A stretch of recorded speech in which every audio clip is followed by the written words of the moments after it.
Hi this is #you liquor కుంభకోణంలో ఈ రోజు దాకా దేశం మొత్తం ఎదురు చూస్తుంది. ఎవడా బిగ్ బాస్, ఎవడు దోచుకున్నాడు ఈ రాష్ట్రాన్ని, ఇంత శాతం ముడుపులకు వసూలు చేసి ముడుపుల వ్యవస్థలోనే 3,000 కోట్లకు పైగా సంపాదించిన బిగ్ బాస్ ఎవరంటే సిట్ నిన్న ప్రథమ ఛార్జ్ షీట్లో ఫైల్ చేసినప్పుడు బిగ్ బాస్ జగన్మోహన్ రెడ్డి అని చెప్పి బయట పెట్టిన తరుణం. బిగ్ బాస్ ఎవరో కాదు, ఒకప్పుడు మన మాజీ ముఖ్యమంత్రి. ఎందుకబ్బా జగన్మోహన్ రెడ్డి ఎక్కడ చూసినా లాస్ట్ 1 month నుంచి వద్దన్నా ప్రయాణాలు చేస్తూ ఉంటాడు, పరామర్శలు చేస్తూ ఉంటాడు, పనికి మాలిన ఇష్యూస్ అన్నిటికీ ఎదురు వెళ్తూ ఉంటాడు. ఆఖరికి అతని కారు కింద ఒకటి పడి నలిగిపోయినా పట్టించుకోకుండా తిరుగుతూ ఉంటాడు, గొడవలు రేపుతూ ఉంటాడు, సర్వీస్ రోడ్లు ఆఫ్ చేసుకుని తక్కువ మంది జనాలను వచ్చినా ఎక్కువ మందిగా చూపించుకుంటూ ఉంటాడు. ఆఖరికి రైతుల్ని కూడా వదిలిపెట్టకుండా ట్రక్కులుగా మామిడికాయలు తీసి రోడ్డు మీద నలిగించి తన యాత్రని ఒక పైశాచిక ఆనందం కింద రూపొందించి గవర్నమెంట్ అనేది ఆ రైతుల పట్ల నుంచోట్లేదు, ఆఖరికి ఎవరి పట్ల ఈ ప్రభుత్వం నుంచునే అర్హత లేదు అని చెప్పి జగన్మోహన్ రెడ్డి ఎందుకు ప్రూవ్ చేసుకుంటున్నాడు? ఇంత ఫ్రస్ట్రేషన్కి రీజన్ ఏంటని ఎవరికి అర్థం కాలేదు. మనందరూ అబ్జర్వ్ చేస్తే మొన్న పేరుని నాని రప్ప అనేది చీకట్లో సందులో జరిగిపోవాలన్న స్టేట్మెంట్స్ ఒక పొలిటీషియన్ అయి ఉండి ఇంత బహిరంగంగా మైక్ పెడితే అన్నప్పుడు ఈ తరుణం చూస్తే కూడా ఎవడన్నా రోడ్ సైడ్ వెళ్ళేవాడు కూడా ఇలాంటి స్టేట్మెంట్స్ డైరెక్ట్గా పబ్లిక్లో ఇవ్వరు. కానీ పేరు నాని మాత్రం ఇలాంటి స్టేట్మెంట్స్ బహిరంగంగా ఇచ్చి జనాలను ఎందుకు ఎంత రెచ్చగొడుతున్నాడు. అండ్ మరుసటి రోజు కరెక్షన్ కింద పేరు నాని వచ్చి అరే నేను అనలేదురా, నేనంటే మాత్రం పగలే చేసేయమని చెప్తాను, రాత్రి చేయమని ఎందుకు చెప్తానని మళ్ళీ రెచ్చగొట్టే ప్రయత్నాలు చేసి ఎందుకని ఇంత దిగజారుడు తరమైన రాజకీయాలు చేయడానికి వైసీపీ ముందుకు వస్తుందని ఆలోచిస్తే నిన్న మిథున్ రెడ్డి అరెస్ట్ అయిన తరుణంలో తర్వాత ఉత్తరాంధ్ర టూర్ ఎందుకు జగన్మోహన్ రెడ్డి క్యాన్సిల్ చేసుకుంటానని ఆలోచిస్తుండగా సిట్ విచారణలో తేలింది ఏంటంటే అంతిమ లబ్ధిదారుడు ఎవడైతే బిగ్ బాస్ ఉన్నాడో is none other than Jaganmohan Reddy. Jaganmohan Reddy పేరు ఉండబట్టే ఇంత అరాచకాలు మొదలవుతున్నాయి రాష్ట్రంలో. ఎక్కడన్నా కూడా స్టేట్లో అన్రెస్ట్ అండ్ పీస్ డిస్టర్బ్ చేయడమే ప్రధాన ఎజెండాగా పెట్టుకుని జగన్మోహన్ రెడ్డి అండ్ కో ఇప్పుడు రాష్ట్రాన్ని ఆడుకోబోతున్నారా? మనం చూసుకుంటే కనుక సింపుల్ నట్షెల్లో వెళ్తే జగన్మోహన్ రెడ్డి ఎంత సంపాదించాడు? అక్షరాల 3,200 కోట్లు. ఇది వింటానికి ఎంత జిగుప్సాకరంగా ఉంది ఫిగర్. ఇదంతా ఎవరి దగ్గర నుంచి దోచుకుంది? ప్రజల దగ్గర నుంచి అధిక ధరలు పెట్టి కిక్ బ్యాక్ సిస్టమ్ రూపేణ కొరియర్స్ క్యాష్ ఆర్గనైజర్స్గా వ్యవస్థల్ని స్థాపించి వాళ్ళందరికీ కూడా ముడుపులు ఇప్పించి జనాల ప్రాణహాని కల్పించి ఇతను ఒక రాజకీయవేత్త, ఇతను వైఎస్ఆర్సీపీకి ఒక హెడ్, రాజశేఖర్ రెడ్డి గారి పేరు చెప్పుకుని ప్రజల ముందుకు వచ్చి దోచుకున్నాడు ఇతను కాదా?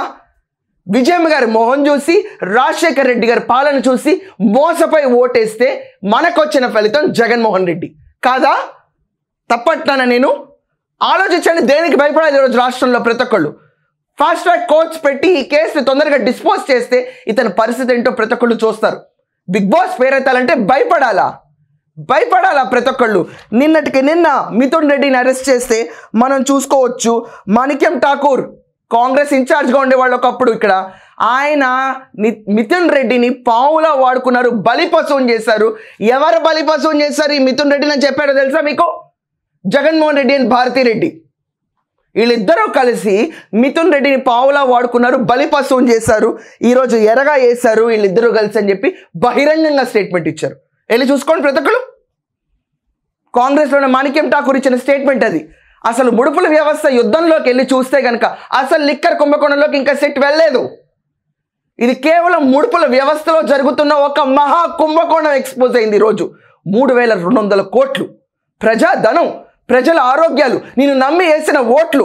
జగన్మోహన్ రెడ్డి నువ్వు చేసింది ఇదా నువ్వు ఇచ్చిన సమాధానం? ప్రతి ఒక్కరికి ఓటు రూపైనా నీ రుణం తీర్చుకుంటే అడిగావు కదా అని చెప్పి రాజశేఖర్ రెడ్డి రుణం తెచ్చుకుందాం నీకు ఓట్లు వేస్తే నువ్వు చేసిన అన్యాయం ఇదా జనాలకి? ఈరోజు ఇంత దరిద్రంగా తీసుకెళ్తారా రాజకీయవేత్తలు అనేవాళ్ళు ప్రజలతో? దీనికి మనం ఆలోచిస్తే డిస్టరీస్ ప్రతి ఒక్కళ్ళు వాళ్ళ సంస్థలు బయటకు రావాలి అనుకుంటే 12% ముడుపులు ఇవ్వాలి. ఈ 12% ముడుపుల్లో 20% వరకు, అంటే 12లో 20% రాజ్ కసిరెడ్డికి, విజయసాయి రెడ్డికి, మిథున్ రెడ్డికి, బాలాజీ గోవిందప్పకి వెళ్ళినాయి. ఈ 12% ముడుపులన్నీ ఈ సోకాల్డ్ ఉన్న జనాలందరికీ వీళ్ళందరికీ వెళ్తే సీఎం జగన్మోహన్ రెడ్డి గారికి వీళ్ళందరూ అందజేశారు. CM Jagan is the main culprit, is the main big boss అని కూడా చాలా సైటేషన్స్ నిన్న సిట్ వాళ్ళ చార్జ్ షీట్లో పేర్కొన్నారు. ఇదంతా కాకుండా జగన్కి మంత్లీ 50 నుంచి 60 కోట్ల ముడుపుల వ్యవస్థ నుంచి తరలించారు. అండ్ ఇదంతా కాకుండా వీళ్ళన్నిట్లో కాకుండా ఈ విజయసాయి రెడ్డి, మిథున్ రెడ్డి, ఆఖరికి రాజ్ కసిరెడ్డి, బాలాజీ గోవిందప్ప వీళ్ళందరికీ కమిషన్లు వేరేగా వెళ్ళాయి. మళ్ళీ apart from 50 to 60 crores of Jagan monthly income, ఎలక్షన్లో 250 కోట్లు ఖర్చు పెట్టిన జగన్మోహన్ రెడ్డి డబ్బు ఎక్కడి నుంచి వచ్చింది? ఎందుకు ప్రశ్నించారు ప్రతి ఒక్కళ్ళు. మన డబ్బు తీసి మన మీద చిల్లరేస్తున్న ఈ రాజకీయవేత్తలు ఏమనాలి? ఈరోజు సిద్ధం సభలకు వాడుకోవడానికి మా ఆరోగ్యాలు ఆంధ్రప్రదేశ్లో ఎన్ని తాకట్టు పెట్టారా జగన్? నీకు తాకట్టు పెట్టారా? 250 కోట్లు మా మొహాన్ని తిరిగి కొట్లవా నువ్వు సిద్ధం సభలు పెట్టి? అయినా ఆ సభలకు కూడా జనాలు రాలేదు. గ్రీన్ మ్యాట్లో జనాల్ని పెంచుకునే పరిస్థితి. ఫేజ్ 1లో మీటింగ్ జరిగినప్పుడు ప్రతి ఒక్కళ్ళు ఆలోచించాలి. సజ్జల శ్రీధర్ పార్క్ హయాత్లో మీటింగ్ కండక్ట్ చేసినప్పుడు అక్కడ ఓనర్స్ అందరూ, డిస్టిలరీ ఓనర్స్ అందరితో సమావేశం ఏర్పరచుకునేవాళ్ళు. ఫేజ్ 1 ఇదంతా మాట్లాడుతుంది. స్టేజ్ 1 ఆఫ్ క్యాన్సర్ ఎలా స్ప్రెడ్ అవుతుందో, రాష్ట్రంలో స్టేజ్ 1 ఆఫ్ లిక్కర్ కుంభకోణం ఎలా స్ప్రెడ్ అయింది. స్టేజ్ 1లో ఒకవేళ ఈ డిస్టిలరీ కంపెనీలు కనుక ముడుపులు ఇవ్వకపోతే వాళ్ళకి ఇండెన్స్ ఇవ్వము, స్ప్రెడ్ ఇవ్వము, వాళ్ళకి ఆర్డర్స్ తీసుకోమని బెదిరించాడు సజ్జల శ్రీధర్. ఈ సజ్జల శ్రీధర్తో పాటు ఆ రోజు మీటింగ్లో రాజ్ కసిరెడ్డి ఉన్నాడు, సుమిత్ ఉన్నాడు, Vasudev Reddy beverages corporation MD ఆయన కూడా ఉన్నాడు, సజ్జల శ్రీధర్, వీళ్ళందరూ నుంచుని మీటింగ్ కండక్ట్ చేశారు. సెకండ్ స్టేజ్ ఆఫ్ మీటింగ్లో డైరెక్ట్ వాసుదేవ రెడ్డి అక్కడున్న డిస్టిలరీస్తో మాట్లాడుకునేవాడు. తర్వాత హైదరాబాద్లో సుమిత్ కోఆర్డినేట్ చేసేవాడు పేమెంట్స్కి. ఈ మీటింగ్లన్నీ జరిగినాయి ఎక్కడో తెలుసా? పార్క్ హయాత్ హోటల్ హైదరాబాద్లో. ఇదంతా కాకుండా డిస్టిలరీస్ దగ్గర నుంచి ముడుపులు ఎలా వసూలు చేశారు అనుకుంటే దానికి ఇంటర్నేషనల్ సిమ్ కార్డ్స్ వాడి లోకల్ నెట్వర్క్లో వాట్సాప్ మెథడాలజీలో వాడుకుని ఈ కిక్ బ్యాక్స్ని కిరణ్ కుమార్ రెడ్డి, కైఫ్, దిలీప్, సందీప్, కురేషి, చేస్తి, మల్లేష్ వీళ్ళందరూ ఇంటర్ఫియర్ అయ్యి డబ్బుల్ని క్యాష్ కొరియర్స్గా డిస్టిలరీస్ దగ్గర నుంచి తీసుకుని ఈ మహామేతకు పంపించేవాళ్ళు.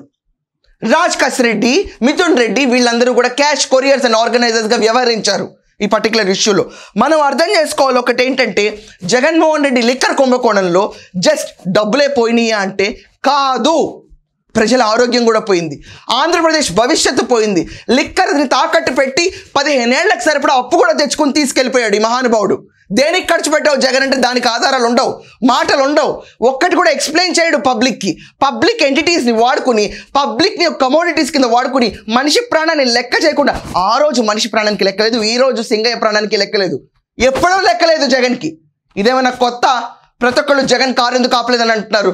అంతమంది వేల మంది లక్షల మంది ఆరోగ్యంతో ఆడుకున్న జగన్మోహన్ రెడ్డికి సింగయ్య ప్రాణం కోసం కారు ఆపడం ఒక లెక్క? ఆలోచించండి ప్రతి ఒక్కళ్ళు.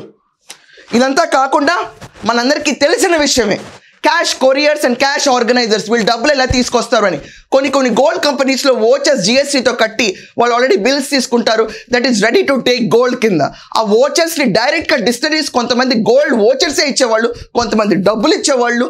అండ్ ఈ క్యాష్ కొరియర్స్ అందరూ కూడా ఎవరైతే ఉన్నారో రాజ్ కసిరెడ్డి, మిథున్ రెడ్డి వగైరా స్టాఫ్ మిగతా వాళ్ళంతే కొరియర్స్ అండ్ ఆర్గనైజర్స్కి ఆర్గనైజ్ చేసిన వాళ్ళందరూ కూడా ఈ గోల్డ్లో ఎక్కువ ఇన్వెస్ట్ చేశారు, స్టాక్స్లో ఇన్వెస్ట్ చేశారు.